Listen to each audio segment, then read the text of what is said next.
अस्सलाम वालेकुम उस्ताद जी। अगो कुर्बानी आ रही है।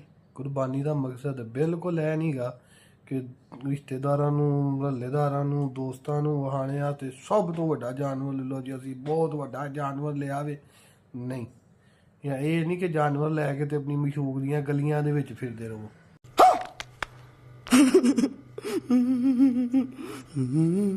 ना, कुर्बानी का मकसद है अल्लाह की राह च अपने जज्बात नूं अपने नफ्स नूं अपनियां ख्वाहिशां नूं खत्म करके अल्लाह की राह दे विच कहना यार अब जिवें तेरा हुक्म है उंज ही करा।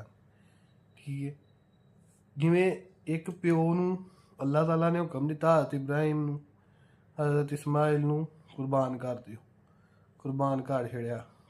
प्यो ने आख्या पुत्तर ने मान लिया ठीक है अब्बा जी आ जाओ।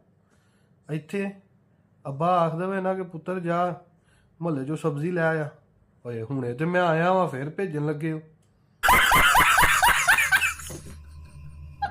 तुर फिटे मूंह जे लख लानत है।